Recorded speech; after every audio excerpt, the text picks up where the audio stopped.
रिपोर्टें ला ला के पेश करें। तो सुलेमान अलैहिस्सलातु वस्सलाम ने हुदहुद को कहा कि तू गैर हाजिर था, जब तक गैर हाज़िरी की मजबूत दलील पेश नहीं करेगा उस वक्त तक तेरा उज़र कबूल नहीं हो। और उसको पर्चा पकड़ा दिया कि मलका सबा जिसके बारे में तेरा ये दावा है कि उसकी एक बहुत बड़ी हुकूमत है और बहुत शानदार जानदार हुकूमत, और वो अल्लाह को छोड़कर सूरज को सजदा करते हैं, तो मेरा ये ख़त है, ये मलका सबा को ले जाके पकड़ा दे और देखते हैं वहाँ से जवाब क्या आता है। उसी से अंदाज़ा हो जाएगा कि ये वाकई सच कह रहा है या झूठ। हुदहुद ने ले जाके वो मलका सबा को पकड़ा दिया। पहले ज़माने में परिंदों के ज़रिए ख़त व किताबत होती थी, इसके लिए परिंदे इस्तेमाल होते थे। परिंदों को सुधाया जा सकता है, बाज़ परिंदों को, हर एक परिंदे को नहीं। अच्छा, ये जो हुदहुद जिसको आज हम हुदहुद कहते हैं, ये वो वाला हुदहुद नहीं है, कुछ नाम चेंज हो गए हैं। तो हज़रत सुलेमान अलैहिस्सलाम ने ख़त लिखा, इन्नहु मिन सुलेमान, पहले नाम लिखा, ये किसकी तरफ से है? सुलेमान की तरफ से। व इन्नहु बिस्मिल्लाहिर्रहमानिर्रहीम, और इसका मज़मून ये है, अल्लाह के नाम से शुरू करता हूँ जो बड़ा मेहरबान और नहायत रहम करने वाला है। बड़ी जान है इस कलमे में। आज लोग तहरीर से पहले बिस्मिल्लाह नहीं लिखते, या तो 786 लिख देते हैं, या लिखते ही नहीं कि कहीं पेपर गिर गया तो बेदबी ना हो जाए। ये वहमी होने की अलामत होती है। इतना ज़्यादा अदब तमीज़ कि आप कोई काम ही छोड़ दें, फिर तो कहीं भी नहीं लिखना चाहिए, फिर तो कुरान में भी नहीं लिखना चाहिए। कई बाज़ दफ़ा कुरान इंसान के हाथ से गलती से गिर जाता है, अल्लाह ताला हिफाजत में रखे। तो इतना ज़्यादा नहीं मुसल्लत करना चाहिए अपने आप को, अपने ऊपर इन चीज़ों को। अदब एक हद तक हो तो ठीक है, उससे आगे बढ़ेगा तो टेंशन के अलावा कुछ भी हासिल नहीं होगा। आज किसी ने बताया कि मैं वॉशरूम में जब पेशाब करके फ़ारिग होता हूँ कम्बोर्ड में, तो छींटें पड़ती हैं, तो उसमें पूरी डिटेल पेश की थी। पानी ज़्यादा हो तो पेशाब की मिक़दार कम हो तो फिर छींटों का क्या हुक्म है, पानी कम हो पेशाब ज़्यादा हो फिर छींटों का क्या हुक्म है, छींटों की तादाद इतनी हो तो क्या है, पूरी रिपोर्टें। मैंने बोला भाई तू इस्तिंजा करके पतली गली से निकल जाएगा, थोड़ा एहतियात करो कि छींटें ना पड़ें, बाकी इतना रिपोर्ट पेश करने की ज़रूरत नहीं है। पतली गलियाँ क्यों बनाई जाती हैं भाई? इसलिए तो बनाई जाती हैं, पर अगले ने भी इंतज़ार कर रहा है, वो बाहर खड़ा हुआ, उसकी छींटों का, उसका तो सब कुछ हिसाब किताब जो है ना वो उसकी पैंट में हो जाएगा तुम्हारी छींटों के चक्कर में। तो मुसल्लत कर लेते हैं अपने ऊपर। तो बाज़ लोग अदब तमीज़ को मुसल्लत कर लेते हैं बहुत ज़्यादा। अब देखो, अगली सफ़ में लोग कुरान पढ़ते हैं, मस्जिद में पिछली सफ़ में कुरान ही नहीं पढ़ते बैठ के, इसलिए कि वो कहते हैं अगले वाले की पीठ हो रही है। कुछ नहीं होता भाई, अगर हो रही है तो अब ये थोड़ी कि वुज़ू खाने तक कोई कुरान ही नहीं पढ़ सकता बैठ के।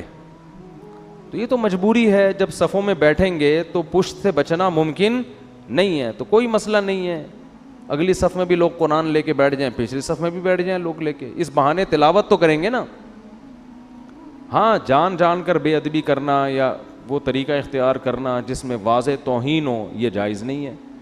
तो हमारे यहाँ अरबों में ऐसा होता है कि पिछली सफ़ों में भी लोग कुरान पढ़ते हैं, इधर इंडिया पाकिस्तान में होता ही नहीं है, कुरान की तिलावत ही नहीं होती मस्जिदों में इस चक्कर में।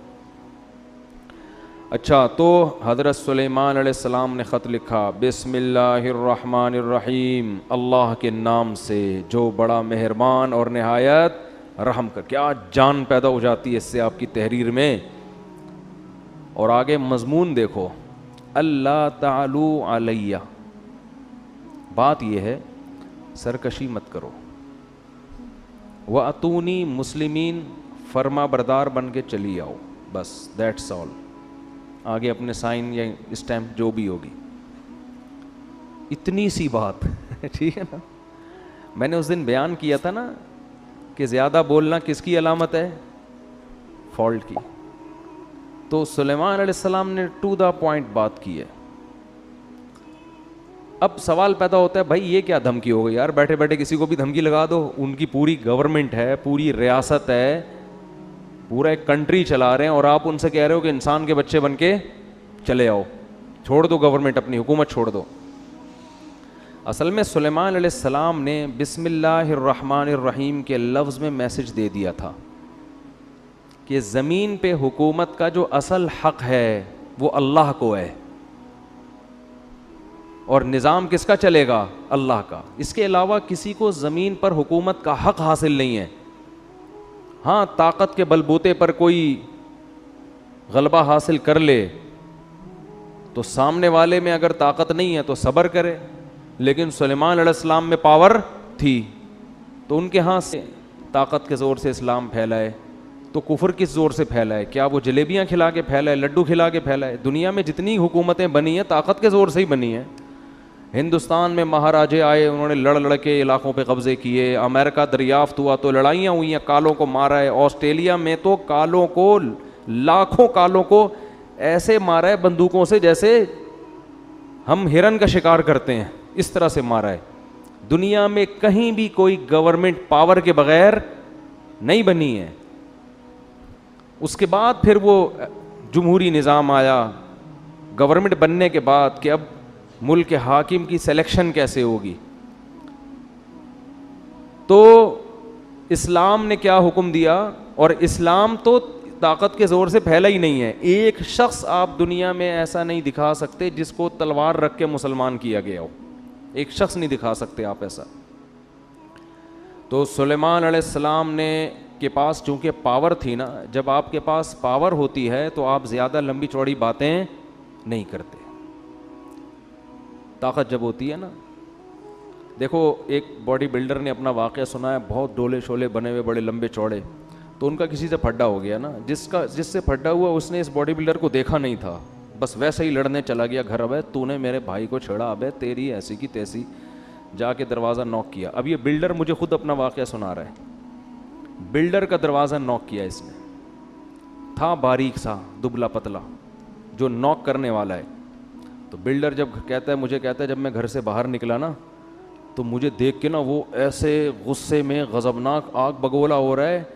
मुझे डर ये लग रहा था कि जितना इसको गुस्सा आ रहा है इसकी सेहत इतना गुस्सा अफोर्ड नहीं कर सकती।